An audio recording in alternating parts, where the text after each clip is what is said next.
नमस्कार, स्वागत है आपका न्यूज इंडिया में। मैं हूं आपके साथ उमंग मथुर और आप देख रहे हैं राजस्थान लाइव। आइए खबरों की शुरुआत करते हैं राजस्थान की कुछ प्रमुख खबरों के साथ।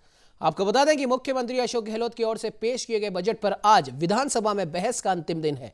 तो वही बजट को लेकर परिवहन मंत्री प्रताप सिंह खाचरियावास ने कहा कि राज्य सरकार का बजट ऐतिहासिक रहा है और इसमें हर वर्ग को राहत दी गई और कोई नया टैक्स भी नहीं लगाया। साथ ही और क्या कुछ कहा, आइए आपको भी सुनाते हैं।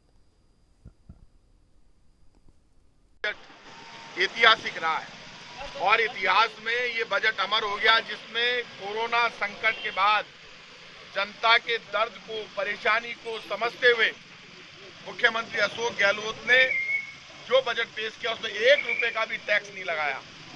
हर वर्ग को बड़ी राहत दी। ऐसा कोई सेक्टर नहीं बचा, कर्मचारी, व्यापारी, मजदूर, किसान, झोपड़ी, खेत खलिहान, व्यापारी, ट्रांसपोर्टर, एक्सीडेंट हो जाए तो जो घायल को लेकर जाएगा उसको 5100 रुपए की सहायता। कोई सेक्टर आप मुझे बता दो जो बचाओ। बजट कभी कांग्रेस और बीजेपी में तोल कर नहीं देखा जाता। तो वहीं आपको बता दें कि राजस्थान विधानसभा में गुरुवार बजट पर बहस का दौर पूरा होगा और प्रदेश के मुख्यमंत्री अशोक गहलोत बजट पर अपना जवाब भी देंगे। लेकिन सदन में आने वाले मुख्यमंत्री के इस बजट रिप्लाई में विधायकों की बजट से जुड़ी अन्य मांगे पूरी हो, इसकी उम्मीद भाजपा को कम ही है। इस दौरान पत्रकारों से मुखातिब हुए बीजेपी विधायक रामलाल शर्मा ने कहा कि बजट रिप्लाई में एक भी विधायक की मांगों पर मुख्यमंत्री कोई घोषणा करे, इसकी हमें कतई उम्मीद नहीं है। शर्मा ने कहा कि बजट रिप्लाई में भी मुख्यमंत्री का बीजेपी पर ही निशाना रहेगा। आगे और क्या कुछ कहा, आइए आपको सुनाते हैं। राजस्थान की जनता को मैं बताना चाहूंगा कि उनकी रिप्लाई में क्या आएगा। जितने भी मान्य सदस्य बजट के अंदर, चाहे सत्ता पक्ष के हो चाहे प्रतिपक्ष के हो, जिन्होंने भी अपने क्षेत्र के मुद्दे उठाए, उन मान्य सदस्यों की एक की भी रिप्लाई के अंदर हिस्सा नहीं होगा। और रिप्लाई के अंदर हिस्सा क्या होगा? देश के अंदर 2 व्यक्तियों की सरकार है, लोकतंत्र खतरे के अंदर है, असहिष्णुता का माहौल है, संवैधानिक संस्थाओं के ऊपर हमले हो रहे हैं। आप इस तरीके की राजनीति करते हो, गाय की राजनीति करते हो, धर्म की राजनीति करते हो। सिर्फ मुख्यमंत्री जी इन्हीं शब्दों का प्रयोग बजट रिप्लाई के अंदर करेंगे। मैं चाहूंगा कि मुख्यमंत्री जी रिप्लाई देते समय कम से कम जो मान्य विधायकों ने अपने क्षेत्र की समस्याएं उठाई है, उन समस्याओं का समाधान कब होगा, उन बातों की अगर जिक्र करें तो वो ज्यादा अच्छा रहेगा। तो ये राजधानी जयपुर में मुख्यमंत्री अशोक गहलोत द्वारा पेश किए गए बजट पर सवाल उठाने वाले भाजपा विधायकों पर कांग्रेस विधायक रोहित बोहरा ने तीखा कटाक्ष किया। विधानसभा के बाहर मीडिया से बातचीत के दौरान रोहित बोहरा ने कहा कि पिछली बार केंद्र सरकार ने भी कोरोना के कारण अपने बजट में 30% की कमी की थी।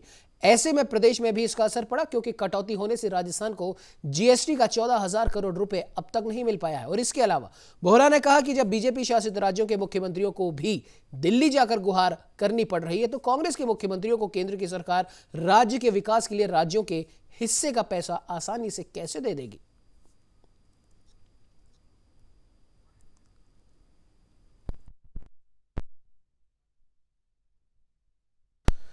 तो बीजेपी विधायक अशोक लाहौटी ने राजस्थान सरकार के बजट को लेकर गहलोत सरकार पर निशाना साधा। उन्होंने कहा कि थोता चना बाजे घना। आरोप लगाते हुए मुख्यमंत्री अशोक गहलोत का उन्होंने कहा कि यह 13वां बजट है, लेकिन पहले बजट में गहलोत ने फ्लोराइड मुक्त राजस्थान की बात कही थी, जो आज तक पूरी नहीं हुई है। और आज प्रदेश में अपराधों की संख्या लगातार बढ़ रही है, लेकिन सरकार से अब कोई उम्मीद नहीं बची। साथ ही उन्होंने कहा कि अब तो सरकार बदलने के बाद ही राहत मिल सकती है।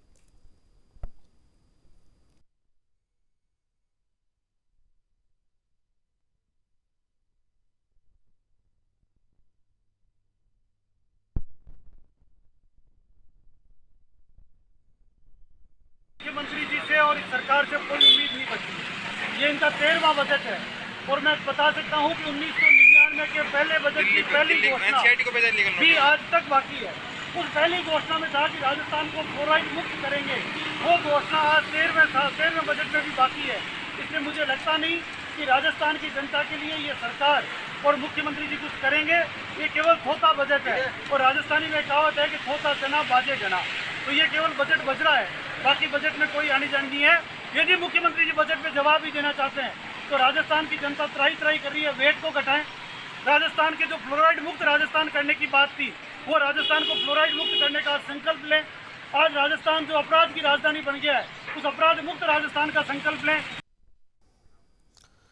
तो वहीं आपको बता दें कि डूंगरपुर में जिला कलेक्टर को निजी विद्यालयों में पढ़ने वाले विद्यार्थियों के अभिभावकों ने विद्यालयों के खिलाफ कानूनी कार्रवाई कर राहत पाने के लिए ज्ञापन सौंपा, जिसमें विद्यालयों से राहत मांगी गई है। ज्ञापन में अभिभावकों ने बताया कि कोरोना काल जिसने खास तौर पर आम आदमी को आर्थिक रूप से कमजोर किया है, स्कूल फीस निर्धारण को लेकर सुप्रीम कोर्ट का अंतरिम आदेश जो कि विचाराधीन है की अवमानना करते हुए निजी विद्यालय प्रशासन एक मुश्त फीस जमा करवाने के लिए अभिभावकों और छात्रों पर दबाव बनाकर प्रताड़ित कर रहे हैं। अभिभावकगणों ने जो निजी विद्यालय मनमानी कर रहे हैं उन पर कानूनी और विभागीय कार्रवाई कर राहत पाने की गुहार लगाई है।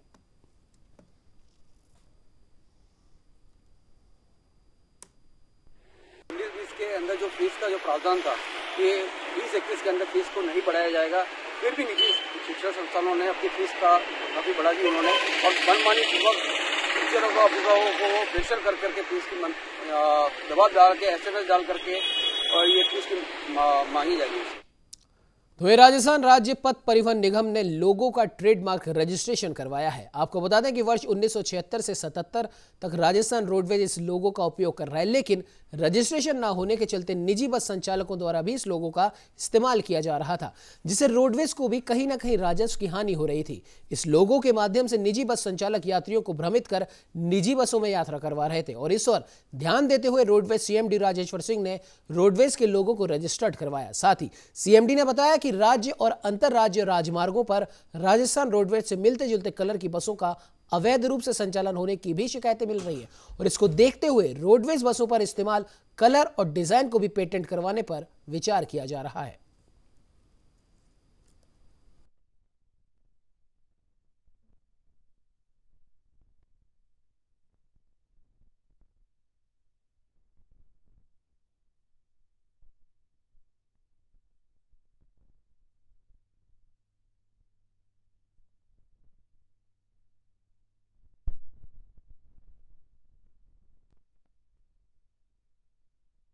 बता दें कि राजस्थान रोडवेज ने अब अपने लोगों का रजिस्ट्रेशन करवा लिया है, क्योंकि कई शिकायतें ऐसी प्राप्त हो रही थी कि निजी बस संचालक भी उस लोगों का गलत इस्तेमाल कर प्राइवेट बसें सरकारी बसें कहकर चला रहे थे, और इससे राजस्व में राजस्थान रोडवेज को भी काफ़ी हानि हो रही थी।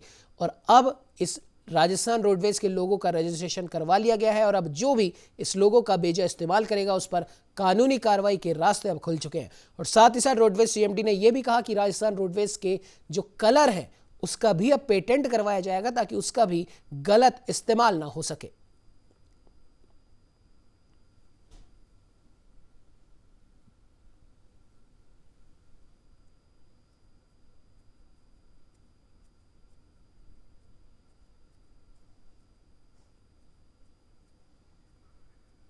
और आपको बता दें कि कहते हैं किसी जमाने में कबूतर संदेश वाहक हुआ करते थे, और ऐसा ही एक कबूतर इन दिनों अलवर जिले के बहरोड में पुलिस की गिरफ्त में है। जी हां, 28 तारीख की रात को लगभग 10 बजे बहरोड थाना पुलिस को सूचना मिली थी कि कुरेली गांव में एक युवक के कंधे पर कबूतर आकर बैठ गया, जिसके पैरों में उपकरण लगे हुए हैं। तो वहीं सूचना पर पहुंची पुलिस को कबूतर थोड़ा संदेहास्पद लगा और उसे जब्त कर थाने पर ले आई। तो वहीं अभी इसी मामले में आगे की जांच भी चल रही है।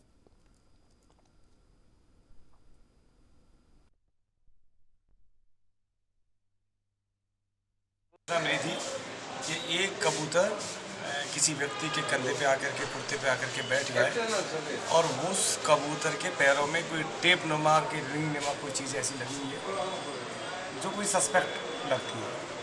इस सूचना पर मैं खुद जाते के साथ उस कुरेली गाँव में पहुँचे। इस कबूतर को देखा तो थोड़ा सा डिफरेंट लगा और कुछ टेप टाप थी, तो हमें ऐसा लगा कुछ सस्पेक्ट चीज़ हो सकती है। तो इस कबूतर को हम थाने लेके आए और संबंधित विभाग को सूचना दी। अब जो इसके पैरों में जो टेप नुमा जो चीज़ थी उसको हमने जब्त करके और उसको जांच में भिजवा रहे, क्या चीज़ है क्या नहीं है, और इसको नियमानुसार संबंधित विभाग को देकर के हम कार्रवाई कर रहे हैं। वहीं प्रदेश की राजधानी जयपुर में पर्यटकों के आवागमन नहीं होने से हाथी मालिकों की स्थिति अब बेकार हो चली है।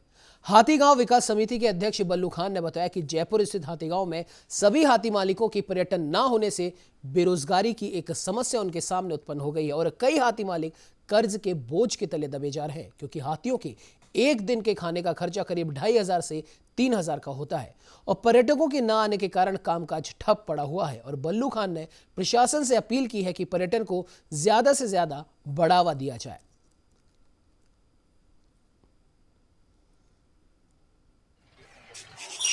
लॉकडाउन लगने के बाद बिल्कुल नाके बराबर है, क्योंकि विदेशी सैलानी जो है बिल्कुल बंद है। उसके जब से लॉकडाउन लगा है अभी समस्याओं से घिरे हुए हैं और आपके सामने है कि हाथी मालिक जो है कर्जे में डूबे हुए हैं। इसकी वजह से बहुत परेशानी का सामना करना पड़ रहा है और जो हाथी से जुड़े हुए व्यवसायिक जो लोग हैं, जैसे गाइड हो गए, हॉकर हो गए, फोटोग्राफर हो गए, सभी की परेशानियाँ बहुत बढ़ती जा रही हैं। राज्य सरकार से हम अपील करेंगे कि टूरिज्म बढ़ाने के लिए जल्द से जल्द काम करें। तो वहीं बूंदी के केशवराय पाटन में इन दिनों बढ़ती चोरियों और नकबजनी की घटनाओं पर पुलिस द्वारा कोई अंकुश नहीं लगाने से वारदातों का सितम दिनों दिन बढ़ता जा रहा है। बदमाश बेखौफ व्यापारियों और आमजन से लूट कर रहे हैं, परंतु स्थानीय प्रशासन एवं पुलिस खामोश बनी हुई है। शहर में बढ़ती वारदातों को लेकर अब आमजन का भी पुलिस से विश्वास घटता जा रहा है। बेखौफ होते चोर बदमाशों के आगे पुलिस की कार्यशैली पर भी कहीं ना कुछ सवाल जरूर खड़े हो रहे हैं। बुधवार शाम को भी शहर की 2 दुकानों में चोरी की 2 वारदातें हुई, जिनमें से एक में रुपयों से भरा बैग पार करता बदमाश सीसीटीवी में कैद हुआ।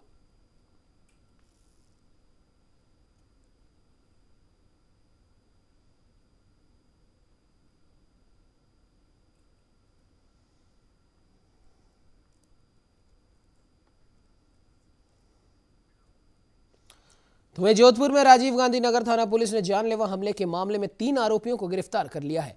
प्राप्त जानकारी के मुताबिक करीब 3 महीने पहले 2 लोगों के बीच हुए विवाद में एक दिलीप सिंह नामक व्यक्ति गिरफ्तार हुआ था। तो वहीं दिलीप सिंह को 2 फरवरी को जेल से जमानत मिलने पर वो गाड़ी से अपने गांव वापस लौट रहा था, जिसके बाद कुछ लोगों ने रास्ता रोक गाड़ी को टक्कर मारकर हमला करने का प्रयास किया, जिसके चलते पुलिस ने 3 आरोपियों को गिरफ्तार कर लिया है और आगे की जांच में जुट गई है।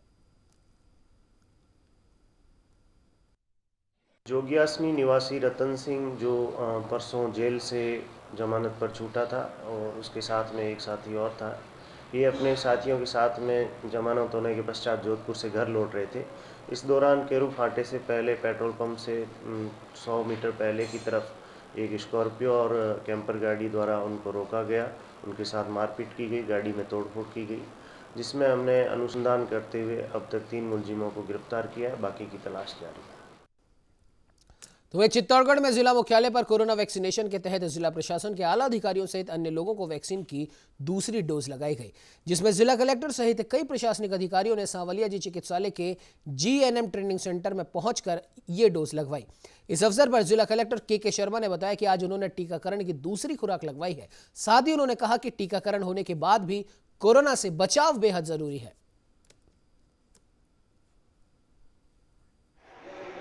डोज लगवाई थी, आज दूसरी डोज लगवाई है और दूसरी डोज लगवाने के बाद में भी मुझे कोविड गाइडलाइन की पूरी पालना करनी है। मैं आमजन से ये कहना चाहूँगा कि 3rd फेज में 59+ जिनका नंबर आ रहा है वो हमारे जो सेशन साइट्स हैं उन पे आएँ और अपने आप को वैक्सीनेट करवाएँ और ये बिल्कुल सुरक्षित है, किसी तरह की कोई साइड इफेक्ट सर पाए जा रहे हैं। देखिए, अभी हमें ये समझना पड़ेगा कि कोरोना अभी गया नहीं है, हमें बिल्कुल सावचेत रहना है। कुछ राज्यों में केरल है, महाराष्ट्र है व अन्य राज्यों में केसेज में काफ़ी इजाफा हुआ है। राजस्थान में भी आज का हम अखबार पढ़ते हैं या एनालिसिस करते हैं तो यहाँ भी केसेज में इजाफा हुआ है, इसलिए हमें अभी बिल्कुल सावधान रहने की आवश्यकता है। तो ये बाड़मेर के समदड़ी क्षेत्र के मजल गांव के मग सिंह के घर से पुलिस ने अवैध देसी शराब के 29 कार्टून बरामद किए। तो वही थानाधिकारी ने बताया कि मुखबिर की मिली सूचना पर जिला पुलिस अधीक्षक आनंद शर्मा के आदेश पर आरोपी मग सिंह के घर पहुंचे और तलाशी लेने पर 29 कार्टून अवैध देसी शराब जब्त की गई। तो वही आरोपी मौके से फरार हो गया, जिसके विरुद्ध आबकारी अधिनियम के तहत मामला दर्ज कर लिया गया है।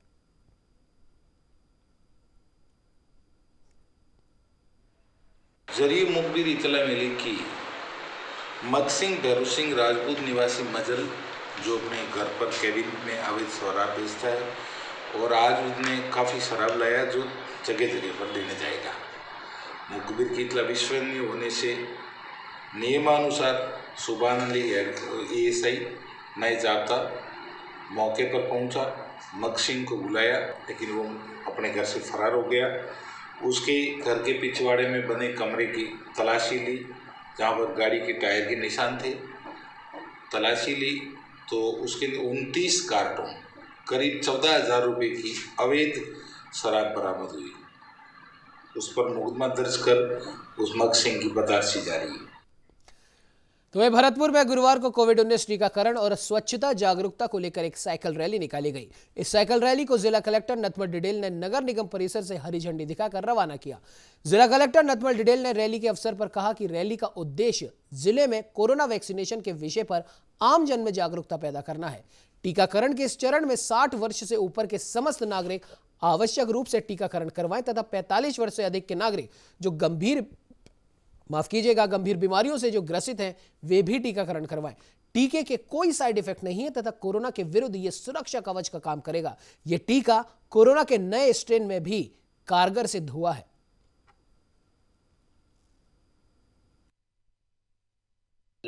नगर निगम के तत्वावधान में और हमारे दोनों ही साइकिल क्लब जो मिलकर भरतपुर साइकिल क्लब अब एक नई पहल यहाँ शुरुआत की जा रही है भरतपुर जिले में। आज की इस साइकिल रैली के 2 उद्देश्य हैं। एक उद्देश्य है आम जन को जागरूक करना कि जो राज्य सरकार और भारत सरकार ने कोरोना वैक्सीनेशन का फेज 3 शुरू किया है, जिसमें 45 से 60 वर्ष की उम्र के वो लोग जिनको किसी न किसी प्रकार की बीमारी है, कोमॉर्बिड जिनको बोलते हैं, और 60 वर्ष से अधिक के सभी लोग टीकाकरण के लिए एलिजिबल हैं। नज़दीकतम स्वास्थ्य केंद्र पे जाके वो फ्री ऑफ कॉस्ट टीका लगा सकते हैं। प्राइवेट अस्पताल में भी हम शुरू करने जा रहे हैं, लेकिन वहाँ पे प्रति डोज 250 रुपये का चार्ज लगेगा।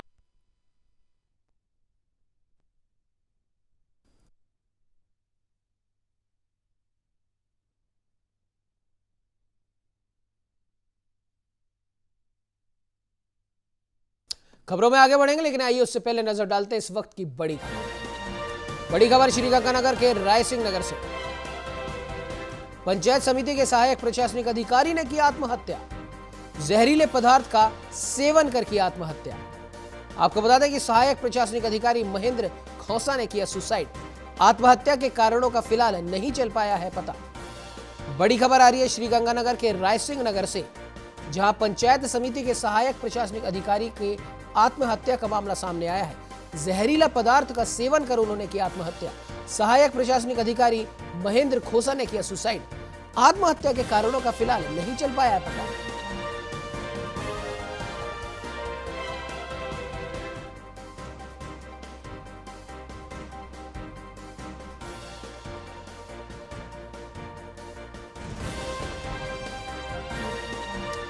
आपको बता दें श्रीगंगानगर के घड़साना से आ रही है इस वक्त की बड़ी खबर। सिंचाई के लिए किसानों को नहीं मिल रहा पानी। ट्रैक्टर ट्रॉली लेकर किसान पहुंचे जल संसाधन विभाग। मुख्य गेट के सामने दे रहे हैं धरना। प्रशासन के खिलाफ कर रहे हैं जोरदार नारेबाजी। बड़ी खबर श्रीगंगानगर के घड़साना से, जहां सिंचाई के लिए किसानों को नहीं मिल पा रहा है पानी। ट्रैक्टर ट्रॉली लेकर किसान पहुंचे जल संसाधन विभाग। मुख्य गेट के सामने दे रहे हैं धरना।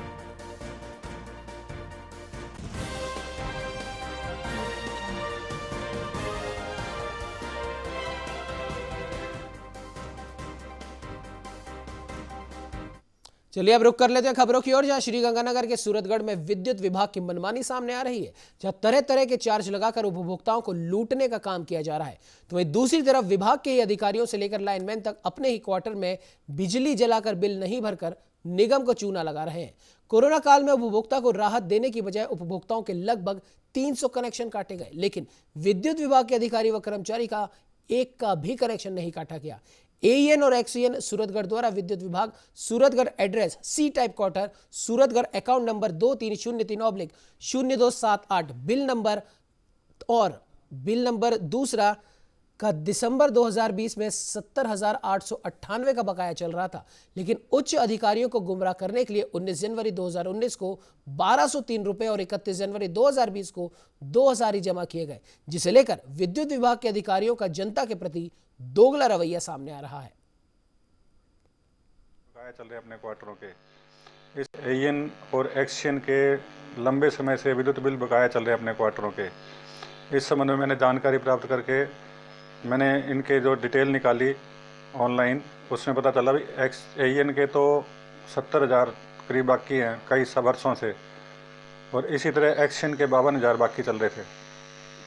तो मेरी शिकायत करने के बाद इन्होंने किस्तों में पैसे भराने शुरू किए, कभी 2,000 भरा रहे हैं, कभी 8,000 भरा रहे हैं, इस तरह का। अब वो अभी तक राशि पूरी जमा नहीं कराई गई है। आपने शिकायत विद्युत विभाग के अधिकारियों की थी या मुख्यमंत्री की थी? मैंने सीधी ये मेल किया था सीधा मुख्यमंत्री को, क्योंकि विद्युत अधिकारी तो आपस में मिले हुए हैं, आपस में इनकी मिलीभगत से ये काम होता है सारा कुछ। इस बुलेटिन में फिलहाल इतना ही। देश दुनिया की तमाम खबरों को जानने के लिए आप बने रहिए हमारे साथ और देखते रहिए न्यूज़ इंडिया।